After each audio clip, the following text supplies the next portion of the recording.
Kau ini lagi Elisa ya? Lagi Igra.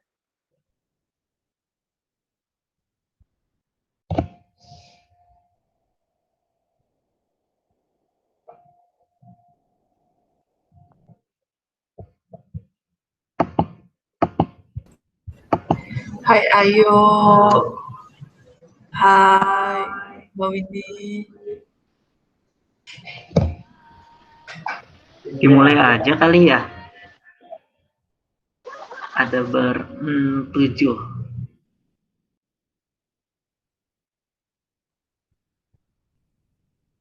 Sabi sudah bisa presentasi slide-nya. Oh, nggak ada pendahuluan ya? Ya udah.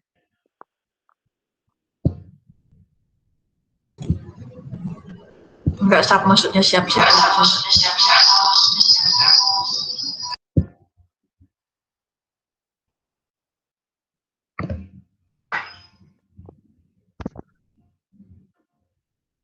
Wah. Apa tuh?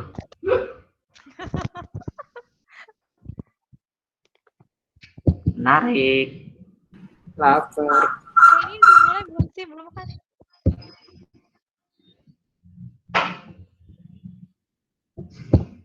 Ini siapa? Sudah.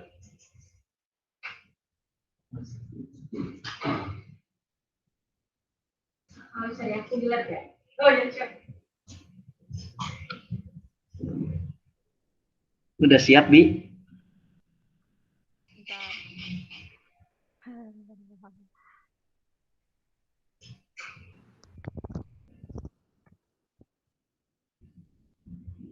Udah kelihatan kan ya slide-nya?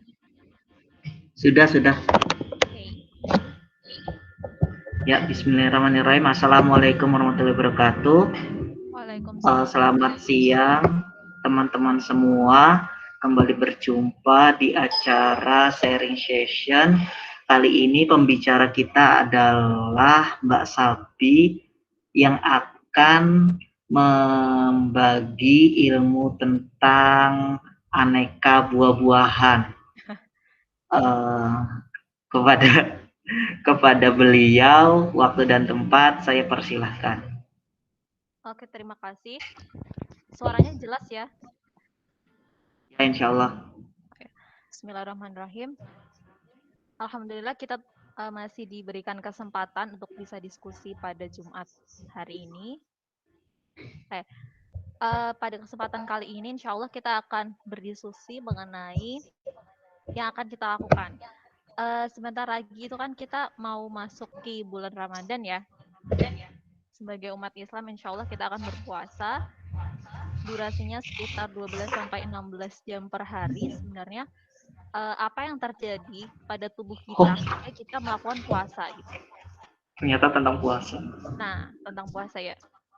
Nah, 12-16 jam hari tanpa adanya asupan energi, bagaimana tubuh kita itu bisa bertahan dan sumber energi apa yang digunakan tubuh saat kita berpuasa gitu ya. Nah, mungkin sebelum kita masuk mengenai metabolismenya, alangkah lebih baik jika kita ketahui dahulu apa itu puasa, apakah ada macam-macam puasa dan apa perbedaannya dengan jika pola makannya normal. Nah, di sini oleh Lesan et al. Tahun 2019 dalam review jurnalnya yang berjudul Energy Metabolism and Intermittent Fasting, The Ramadan Perspective. Nah, di sini mereka membagi beberapa pola makan. Yang pertama adalah pola makan yang normal. Itu maksudnya seperti apa? Yang hijau kuning ini periode puasa ya. Nah, kita lihat jika di rata-rata pola makan rata-rata orang normal itu ada asupan kurang lebih 3 jam sekali itu ada asupan makanan. Kemudian ada di sini pembatasan kalori.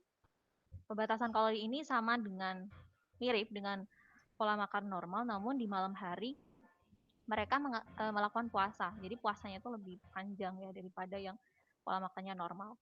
Kemudian intermittent fasting, mungkin sebagian besar kita sudah pernah mendengar apa itu intermittent fasting, yaitu puasa berjangka. Artinya pola makannya itu diatur. Jadi di sini kalau jika dilihat, periode puasanya itu sekitar 16 jam dan 6 jam periode makan. Itu pun sudah diatur bahwa makanan yang masuk itu harus yang kalorinya rendah.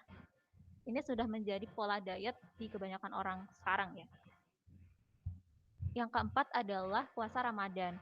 Nah ini puasa Ramadan ini insya Allah kita akan lakukan bersama-sama. Jika dilihat durasi puasanya itu mirip dengan intermittent fasting, yaitu 16 jam. Namun pemasukan nutrisinya ini tidak diatur ya, tergantung masing-masing individu. Yang terakhir adalah Gimana cara ngetik? Puasa dan kelaparan yang berkepanjangan, artinya periode puasa terus gitu. Nah, menurut kalian yang kalian ketahui apa manfaat dari puasa sih? Bisa jawab nggak?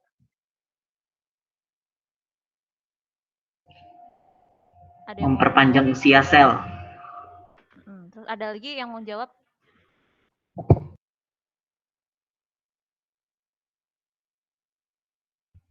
Memperoleh pahala.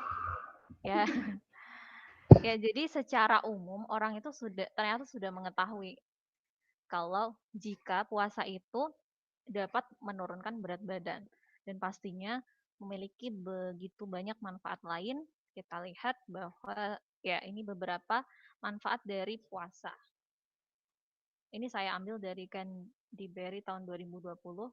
Jadi beliau ini merangkum gitu manfaat puasa dari segi kesehatan.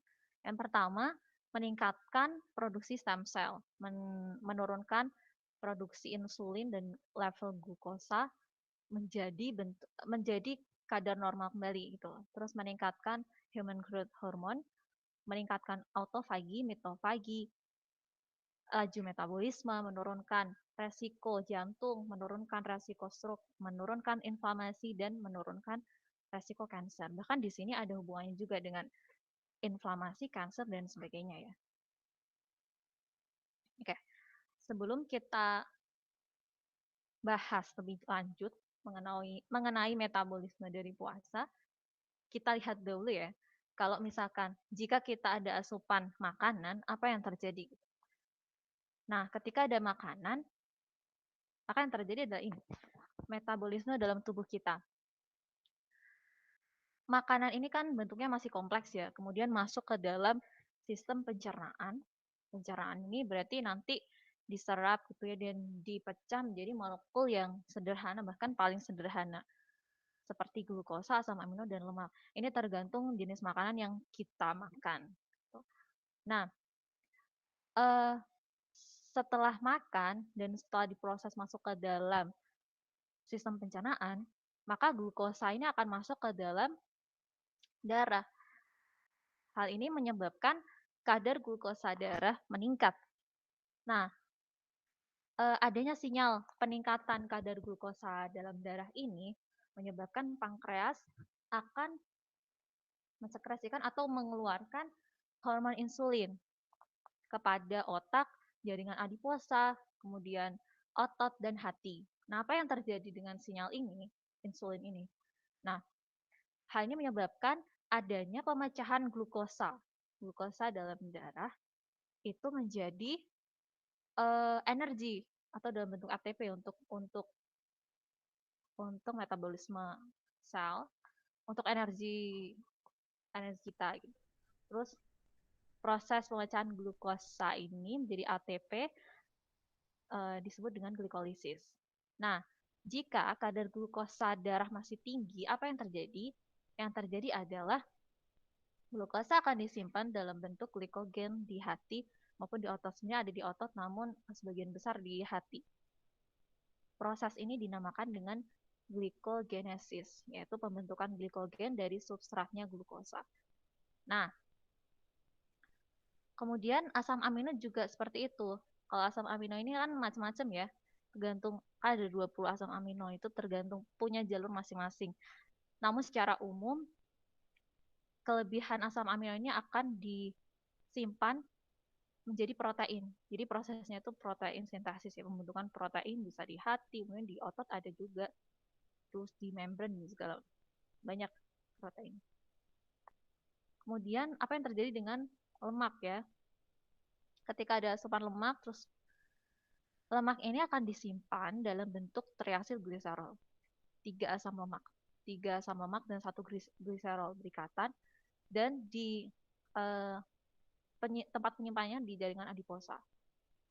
Di hati sebenarnya juga ada di triasil gliserol. Dan apa yang terjadi dengan otak gitu ketika ada glukosa dengan kadar maksudnya kalau ada makanan gitu ya glukosa naik, apa yang terjadi dengan otak? Otak akan menggunakan glukosa sebagai sumber utamanya untuk sebagai sumber energi. Jadi di sini karena adiposanya naik, maka bisa menyebabkan gendut ya. Nah, ini kita masuk ke metabolisme saat berpuasa. Ketika berpuasa, kadar glukosa darah akan menurun lama-kelamaan ya. Nanti kita lihat berapa jam glukosa darah itu turun. Kemudian menyebabkan pankreas mensekresikan hormon glukagon. Hormon glukagon ini adalah hormon kebalikan dari insulin. Glukagon ini akan memberikan sinyal untuk memecah apa? Yang pertama yang dipecah adalah glikogen, yaitu simpanan glukosa dalam hati. Glikogen akan dipecah menjadi energi atau glukosa kembali, karena kan untuk menyeimbangkan kadar glukosa ya. Jadi dia memecah glikogen menjadi glukosa atau energi dengan proses glycogenolysis atau glycogenilisis. Jadi pemecahan glikogen. Itu juga terjadi di hati. Selanjutnya ketika glikogen sudah mulai turun, ya kan? Apa yang selanjutnya dipecah gitu, yaitu triasil gliserol. Nah, triasil gliserol ini kan simpanan lemak dalam tubuh ya, dalam bentuk triasil gliserol, 3 asam lemak dan 1 gliserol. Kemudian akan dipecah melalui proses lipolisis menghasilkan 3 asam lemak dan 1 gliserol. Gliserol ini akan masuk ke jalurnya dia sendiri, dia punya jalur sendiri namanya. Tapi semua proses pemecahan energi yang bukan bersumber dari karbohidrat atau bukan bersumber dari glukosa, glikogen ini termasuk masih glukosa ya, itu namanya adalah gluconeogenesis. Jadi gluconeogenesis ini dari gliserol, asam lemak, kemudian ada asam amino juga, namanya gluconeogenesis. Jadi ketika kita sudah kadar glukosa sudah sangat rendah, kemudian glikogen sudah dipecah juga, yang dipecah selanjutnya adalah asam lemak di jaringan adiposa, kemudian asam amino. Nah, ini menyebabkan ini menjadi dasar kenapa ketika orang berpuasa itu bisa menyebabkan berat badannya menurun. Nah, di sini ada 3 jalur ya yang lebih rinci mengenai pemecahan masing-masing glikogen, jalur pemecahan glikogen menjadi glukosa, kemudian dirilis ke darah gitu ya, dan energi di mitokondria. Selanjutnya ini pemecahan asam lemak juga secara umum seperti ini. Nah, proses pemecahan asam lemak ini namanya beta oksidasi, menghasilkan energi ya, ATP. Selanjutnya untuk yang asam amino, karena asam amino ini macam-macam dan berada di mana-mana, itu mereka memiliki jalur masing-masing. Tapi pada intinya akan menghasilkan ATP juga. Nah, kita ketahui dulu bahwa kadar normal glukosa dalam darah itu sekitar 60-90 mg per 100 ml darah. Kemudian apa yang terjadi ketika kadarnya menurun? Kadarnya menurun itu ya akan terbentuk sinyal kelaparan. mengeluarkan hormon glukagon, epinefrin, kortisol, dan sebagainya, dan bahkan bisa menyebabkan kematian jika benar-benar tidak ada glukosa dalam darah dan tidak ada lagi yang dipecah ya. Nah, kalau kadarnya meningkat, apa yang terjadi? Nah, kalau kadarnya meningkat, kalau secara normal akan terjadi metabolisme yang tadi kita sampaikan. Namun pada kondisi yang tidak normal, seperti ada penyakit yang namanya diabetes mellitus, itu ya bisa menyebabkan penyakit. Nah, hubungan glukosa yang digunakan terhadap waktu, kita akan lihat, ini kondisi puasa ya, atau kalau lebih panjangnya adalah kelaparan. Nah, pada jam pertama, jam kedua, jam ketiga ini glukosa masih digunakan di semua jaringan. Energi maksudnya, energi dipecah dari glukosa. Begitu juga dengan otak. Otak masih menggunakan glukosa sebagai sumber utamanya. Nah, apa yang terjadi ketika sudah 3 jam, 4 jam, mulailah glikogen ini mulai dipecah. Glikogen dipecah, kemudian otak masih menggunakan glukosa ya. Ini kan dihasilkan nanti glukosa juga. Nah, selanjutnya mulai di jam ke-8, jam 12, jam 16, ini saat kita puasa segini. Kalau diteruskan ya, ini mulai terjadi proses gluconeogenesis, pemecahan. Jadi gluconeogenesis kan pembentukan energi dari substratnya itu bukan karbohidrat. Nah, di sini kemudian kalau diteruskan kembali, nah otak ini akan menggunakan badan keton. Nah, badan keton ini dihasilkan dari proses pemecahan asam lemak yang tadi.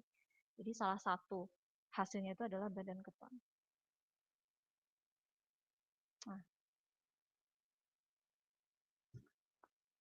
selanjutnya, bagaimana puasa itu memainkan peran yang penting dalam proses autofagi dan respon imun.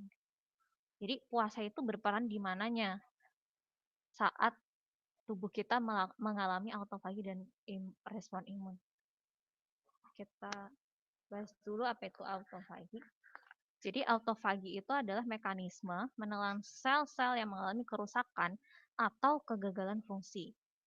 Nah, hasil dari autofagi ini biasanya bisa berupa gula atau nukleotida atau nukleosida yang kemudian bisa digunakan kembali ke jalur metabolisme yang lain.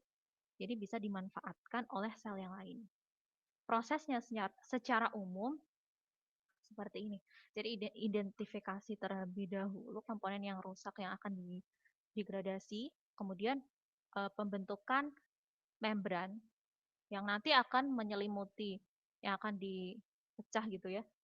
Jadi terbentuklah kompleks autofagosom. Nah, ada organel yang penting di dalam autofagi ini adalah lisosom. Kemudian kompleks ini, vesikel ini akan fusi atau berikatan dengan lisosom. Kemudian lisosom akan mengeluarkan sinyal atau enzim itu untuk mendegradasi ini yang akan dipecah begitu, dan terjadilah autofagi gitu. Nah, ada beberapa manfaat dari autofagi itu. Yang pertama adalah untuk anti-aging gitu ya. Kemudian kesehatan metabolisme, kesehatan otak, bahkan bisa makan cancer. Ini semuanya punya jalur masing-masing, namun pada kesempatan ini sepertinya kita tidak bisa bahas secara detail, insya Allah di pertemuan selanjutnya. Kemudian untuk kesehatan jantung. Nah, ibaratnya pada kondisi normal, itu sel yang mengalami pertumbuhan, kemudian pembelahan, dan melakukan fungsinya seperti biasa. Nah, saat autofagi itu kondisi di mana sel itu kan punya masa atau umur sendiri ya, nanti dia mati dan akhirnya dimakan, jadi autofagi dipecah. Jadi saat autofagi itu saat pembersihan sel-sel yang rusak, termasuk patogen-patogen. Nah, di sini ada jurnal yang menarik yang membahas mengenai puasa, autofagi, dan respon imun itu seperti apa. Namun jurnal ini tuh review jurnal ya, jadi belum ada uji klinis. Sampai sekarang belum ada yang melakukan uji klinis terkait puasa ini terhadap pasien-pasien yang terinfeksi virus, khususnya virus SARS-CoV-2. Tapi ada jalur metabolismenya secara teorinya ada. Oke. Nah, saat terjadi infeksi, khususnya SARS-CoV-2, itu akan menyebabkan adanya sinyal inflamasi. Dan begitu banyak sinyal inflamasi yang dikeluarkan, menyebabkan badai sitokin. Badai sitokin ini mengakibatkan apa? Mengakibatkan kegagalan fungsi organ, kemudian hiperinflamasi sindrom, kan kematian. Nah, dan sampai sekarang sepertinya obat untuk SARS-CoV-2 ini masih dalam proses penelitian. Oleh karena itu, sistem imunitas ini menjadi salah satu berperan penting dalam untuk melawan virus SARS-CoV-2. Nah, di sisi lain, autofagi ini dapat meningkatkan regulasi dari sistem imunitas innate dan adaptif. Nah, puasa itu dapat mengaktifasikan autofagi. Kita akan lihat gimana puasa itu bisa mengaktifkan proses autofagi. Nah, sebelumnya kita lihat dulu ini adalah kontrol metabolisme dari proses autofagi. Sebenarnya secara spesifik autofagi ini dipengaruhi oleh dua hal di sini, yaitu mTORC1 dan AMPK. AMPK itu adalah singkatan dari adenosine monophosphate activated protein kinase, ya enzim. Enzim ini tuh aktif ketika tubuh itu kekurangan makanan. Jadi pemecahan, jadi sumber energi tubuh, sumber energi yang digunakan oleh tubuh itu adalah asam lemak. Jadi ketika glukosa turun, triacylglycerol naik, ini meningkatkan AMPK dan meningkatkan proses autofagi. Sedangkan mTORC1 ini adalah mechanistic target of rampamycin complex 1. Prosesnya itu berkebalikan dengan AMPK. Jadi ketika mTORC1 ini naik, justru akan menurunkan proses autofagi. Bahkan pada kasus-kasus tertentu, jika terjadi kegagalan pada sistem mTORC1 ini bisa meningkatkan atau bisa memicu proses diabetes mellitus, karena mTORC1 ini kan dia akan menginduksi terjadinya proses sintesis lemak, kemudian pembentukan glikogen di hati. Jika dia ada masalah gitu, bisa menyebabkan memicu diabetes mellitus tipe 2, bahkan kanker.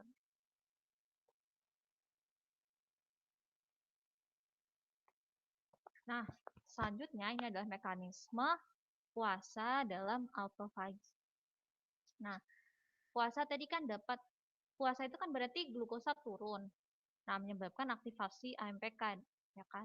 Terus dan menurunkan kerja dari mTORC1 ini. AMPK membentuk kompleks ULK. ULK itu salah satu hormon yang berperan penting dalam inisiasi autofagi. Kemudian bentuk kompleks ATG kompleks ATG dan halo, kedengaran enggak? Oh iya. Udah. Oh iya. Tadi kecil. Iya, tadi kecil suaranya. Mulai dari mana kecilnya? Dari awal, aku kira HP aku yang rusak. Dari awal? Iya, dari awal. Nggak apa-apa, dilanjut aja. Tadi yang dijelasin kedengeran nggak? Kedengeran sih. Kedengeran tapi kecil. Tapi kedengeran. Oh iya, lanjut aja ya. Iya, tapi kedengeran. Yang Nggak apa-apa, lanjut aja. ini ditanyain aja. Setelah itu akan mengalami proses autofagi, dan autofagi ini kan nanti ujung-ujungnya dia menghasilkan molekul-molekul yang bisa dipakai kembali di jalur metabolisme dan sel lain. Nah, selanjutnya mekanisme atau cara autofagi itu bagaimana sih ya merespon terhadap imunitas innate. Jadi cara autofagi dalam merespon adanya inflamasi adalah dengan cara dia menginduksi kekebalan bawaan dengan mengirimkan asam nukleat. Di sini, ketika ada virus masuk, virus kan masuk ya, dia akan mengeluarkan asam nukleatnya ya. Kemudian di sini terbentuklah vesikel, dan vesikel itu berikatan dengan lisosom membentuk kompleks autolisosom yang berikatan dengan toll-like receptor 7. Kemudian caranya itu autofagi ini akan mengirimkan kompleks asam nukleat ini menjadi sehingga akan menginduksi produksi interferon tipe 1. Ini ada macam-macam, ada makrofag, dendrit cell, T lymphocyte. Itu dalam proses kekebalan innate gitu. Nah, jadi jika disimpulkan puasa itu bisa meningkatkan respon imun secara langsung, juga bisa melalui proses autofagi. Gitu. Respon imun langsung ya berarti dengan meningkatkan sekresi dari sinyal-sinyal ini gitu.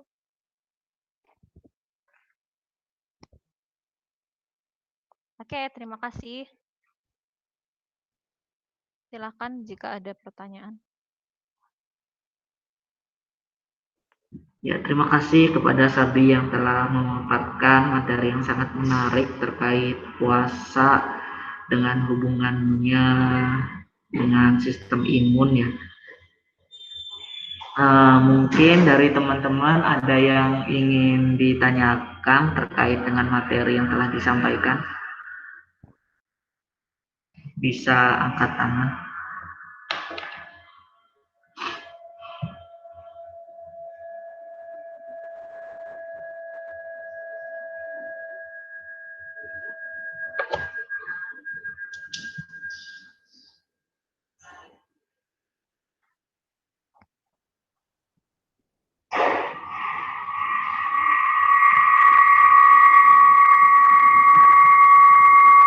Apakah ada yang ditanyakan?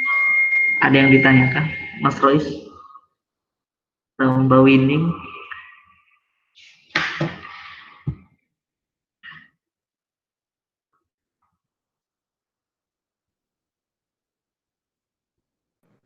Nanya. Ya. Boleh. Mindi. Buati ding, Buati. Buati dulu deh.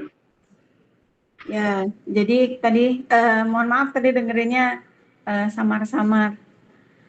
Pertanyaan saya tadi kan katanya kalau puasa mekanismenya yang terjadi adalah demikian-demikian. Nah, kadang-kadang kan kalau kita puasa nih, kadang kita lemes banget, tapi kadang kita biasa aja gitu. Nah, apakah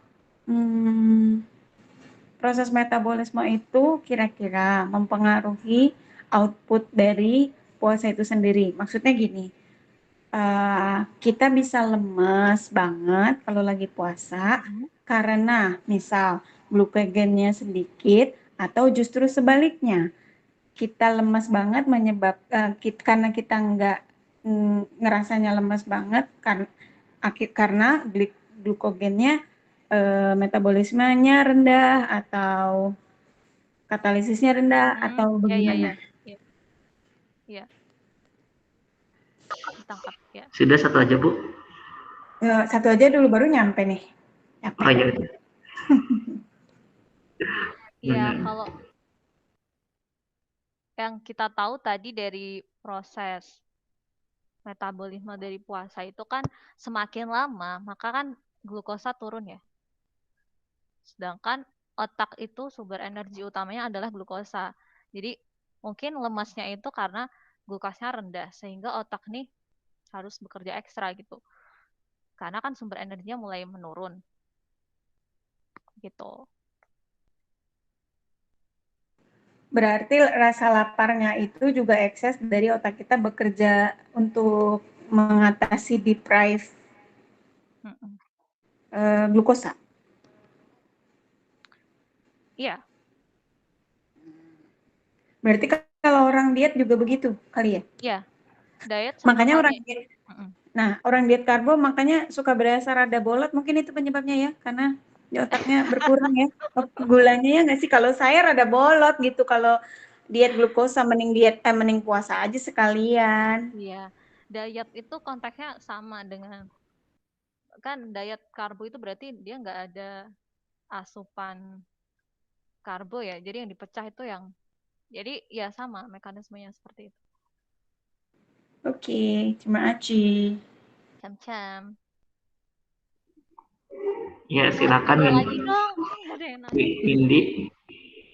Tadi Itu dong ada. yang juragan pola hidup sehat Ibu Windy yang makannya tanya Ayo dong dong. kau ini nanya. Iya. Ada sih pertanyaan yang ingin saya sampaikan ke Sapi. Ada nggak Ya, sih boleh. komposisi nutrisi yang disarankan pada saat kita sahur sebelum menjalankan puasa? Misalnya kayak karbo kan, makanan itu kan ada yang karbo, protein, lemak, dan mineral dan lain sebagainya. Ada nggak rekomendasi kalau dari sisi metabolisme tubuh menurut Abi? Oh Terima iya. Sebenarnya ya, terima kasih atas pertanyaannya. Kalau nutrisi itu sebenarnya kembali lagi pada kondisi tubuh kita masing-masing ya. Namun jika dilihat dari kurva bentar saya sharing slide deh. Sebentar ya. Jika komposisi yang presisinya saya pun juga tidak begitu memahami, namun kita lihat saja ya dari proses metabolisme ini sebentar.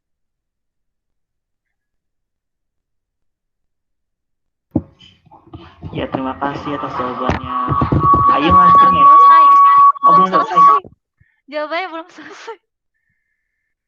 Belum, Mas. Sebentar ya. Di sini.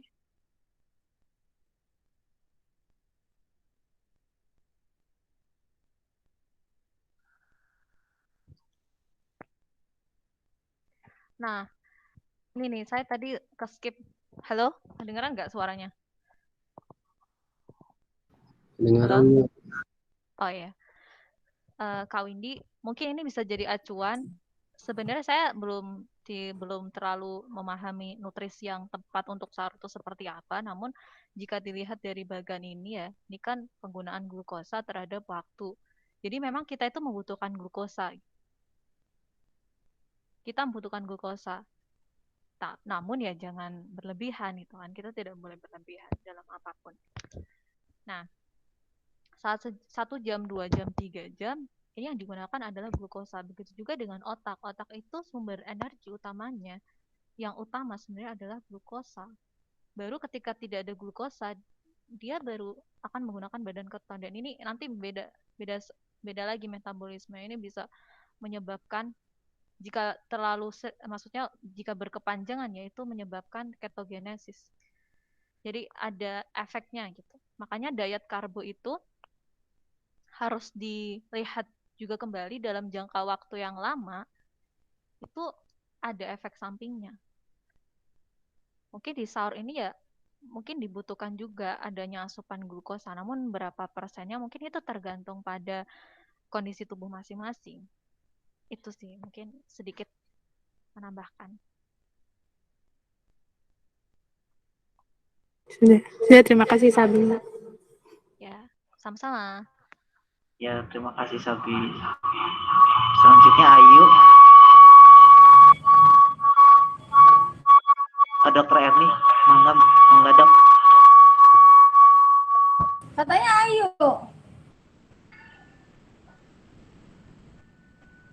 Belum Ayu. dok. Saya belum ada pertanyaan. Belum ada. Aku nggak dengerin jujur. Oh iya, Dok. Tapi tahu nggak tentang grelin? Grelin iya, sempat baca. Grelin itu ada hubungannya dengan kenapa Dok grelin? Tolong jelasin dong. Saya tarik napas dulu ya, Dok. Saya tampilkan ada hubungannya dengan grelin di sini. Tadi belum dijelasin kan? Belum. Namun kayaknya saya nggak terlalu tahu banget sih Dok, cuma sedikit. Mungkin Nggak apa-apa, teman-teman yang biasa. lain nanti bisa menambahkan. Dikit Jika ada yang berbagi. share.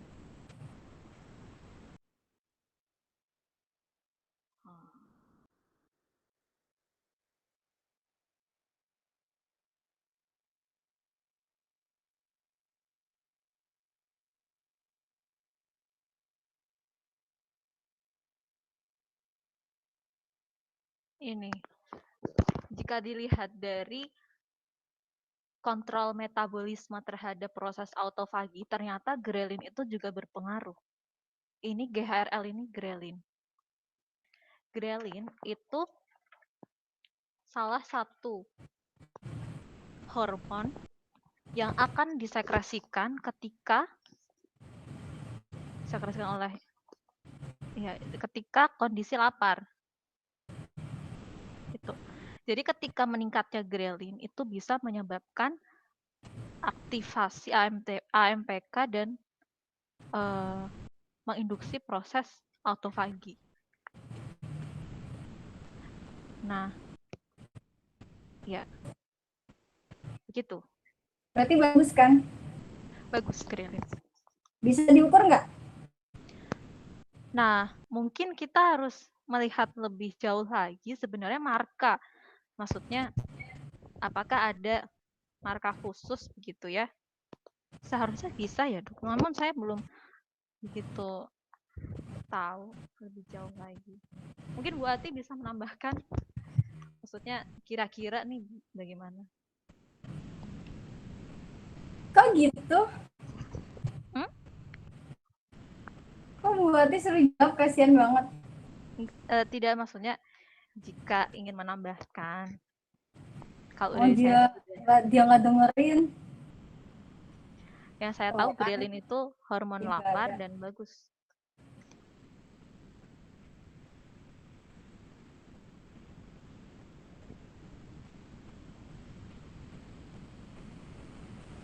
Ya, jadi sebenarnya grelin ini juga ada fungsinya dalam sistem imun. Iya. Dia merupakan mediator antiinflamasi yang dibikin oleh badan secara natural. Jadi kalau ada sitokin peradangan, itu dia akan keluar gitu. Dia akan posisinya adalah menjaga supaya sel itu tetap dalam kondisi. Jadi badan kita itu kan sebenarnya survive butuh oksigen kan. Nah, sel di dalam tubuh kita itu juga bernafas, sel mitokondria. Jadi ada namanya respirasi mitokondria. Nah, respirasi mitokondria ini dijaga oleh si grelin ini kalau sedang ada peradangan. Jadi dia melakukan uncoupling protein. Dengan uncoupling protein ini atau yang disebut sebagai UCP, uncoupling protein 2, itu dia diperbaiki gitu dengan pengeluaran si grelin ini pada kondisi di mana ada inflamasi, ada radang, sehingga kemudian selnya jadi tetap bisa napas. Sehingga kemudian tidak terjadi kematian atau kerusakan daripada sel. Nah, cuma masalahnya grelin ini bisa diukur nggak gitu? Dia tuh mengukurnya gimana gitu? Pakai ELISA atau pakai apa? Maaf, abis sholat. Oh, Aku belum salah, aku salah dulu. Silakan dijawab. untuk makulnya saya belum begitu mengetahui.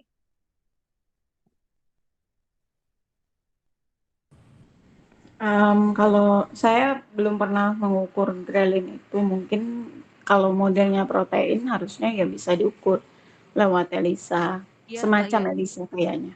Harusnya Iya, gitu sih. ya sama amino gitu. Mungkin bisa kali ya diukur lewat. Kan yang memproduksi dia di lambung, makanya dia sangat berespon terhadap lapar. Ya. Terus ngukurnya tapi di darah ada? Tadi aku nanya duluan. Oh, kan saya nggak tahu juga, orang nggak pernah ngukur. Gitu nih, kirimin ya. Tuh ada tuh. Grelin Human ELISA Kit. Oh, cincai lah itu. Kur-kurin aja.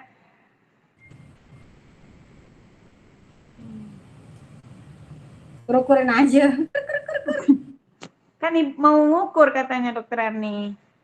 Iya. Sabi. Jadi bisa diukur. Yang penting tuh kita tahu baseline-nya dulu. Baseline-nya berapa. Kan dia keluarnya tuh dipengaruhi oleh irama sirkadian. Kalau malam dia nggak keluar. Makanya kita kalau malam ada orang yang kelaparan, nah itu aneh tuh. Ih, saya suka kelaparan kalau malam. Berarti grelinnya keluar. Makanya ibu aneh, enggak. Grelin harus malam nggak keluar. Makanya kelaparannya itu berarti apa tuh? Kenapa itu? Bukan, kalau itu following circadian rhythm, berarti saya kalau malam terjaga, circadian rhythm saya begitu. Kalau siang ngantuk, maka agak bolot kalau diajak meeting siang-siang. Pantas. Saya juga sih. Dia itu, iya dia bisa pakai Elisa ya. Nah, ngukurnya dari mana nih? Kamu memproduksikan selnya di lambung. Apa bisa diukur dari darah ya? Itu aku udah kirimin artikel, dibaca dong. Saya belum baca. Belum, lupa. Baca dong orang-orang. Coba di-share aja di sini. Sabi Coba kan harusnya kalau seperti itu, kalau ada ELISA-nya harusnya ada di sel sih. Harusnya di darah pasti keluar. Tapi kan sel di dalam darah kan eritrosit, kan beda. Enggak, Bu. Biasanya kan bisa di serumnya, bisa di mana-mananya. Plasmanya dan teman-teman. Kalau ELISA biasanya basisnya itu, Dok.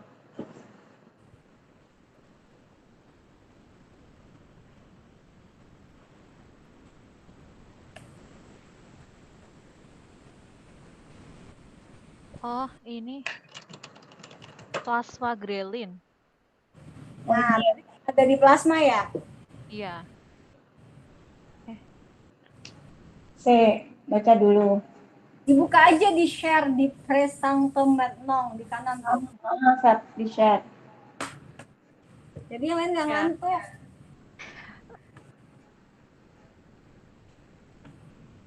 Oh, ini review, Dok.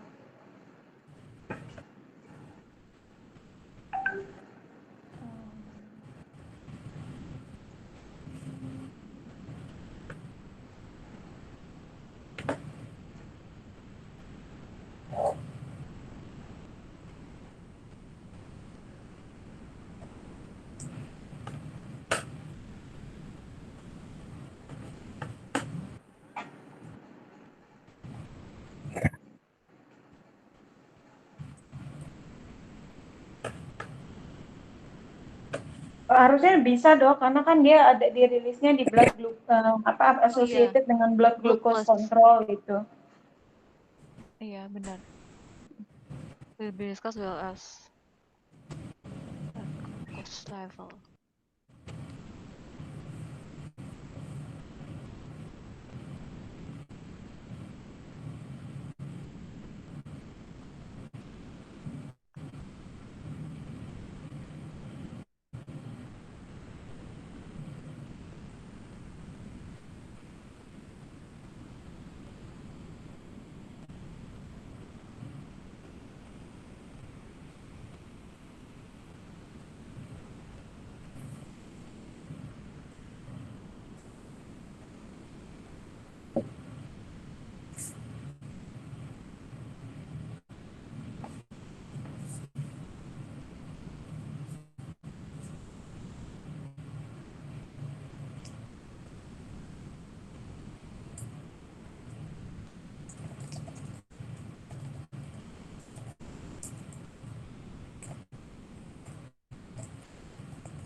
Harusnya bisa ya.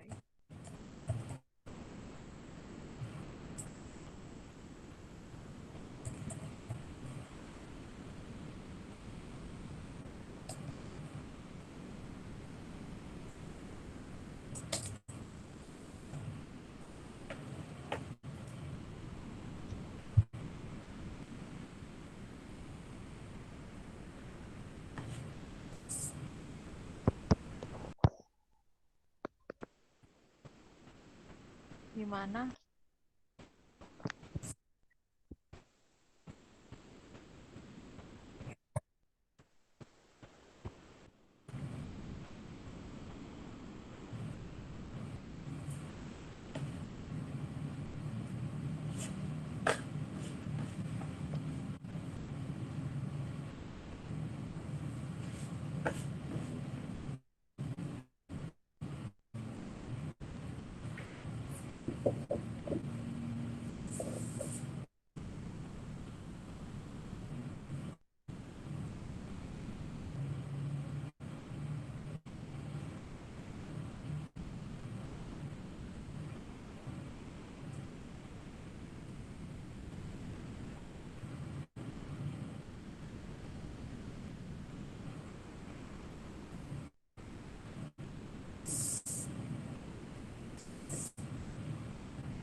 Halo Sabi, udah selesai?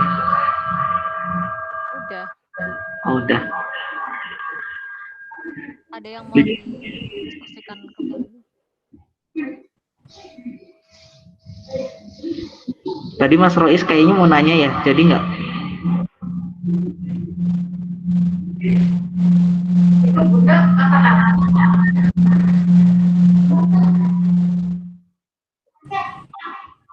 Oh, kepencet. Ya, kalau misalkan sudah tidak ada yang ingin ditanyakan lagi, saya persilakan untuk Sabi memberikan statement terakhir terkait dengan diskusi kita siang ini. Ya, terima kasih teman-teman. Suaranya kecil, Sabi. Terima kasih kepada teman-teman. Ya, semoga puasa kita di tahun ini lebih baik lagi dan lebih berkah lagi. Udah itu aja. Oke, terima kasih banyak. Terima kasih kepada teman-teman yang sudah menyempatkan hadir. Kita akan berjumpa lagi di 2 minggu yang akan datang dengan pembicara Ustazah Nur Amalia. Assalamualaikum warahmatullahi wabarakatuh. Waalaikumsalam warahmatullahi wabarakatuh. Terima kasih, Sabi. Terima kasih. Dikira itu tadi masih diskusi.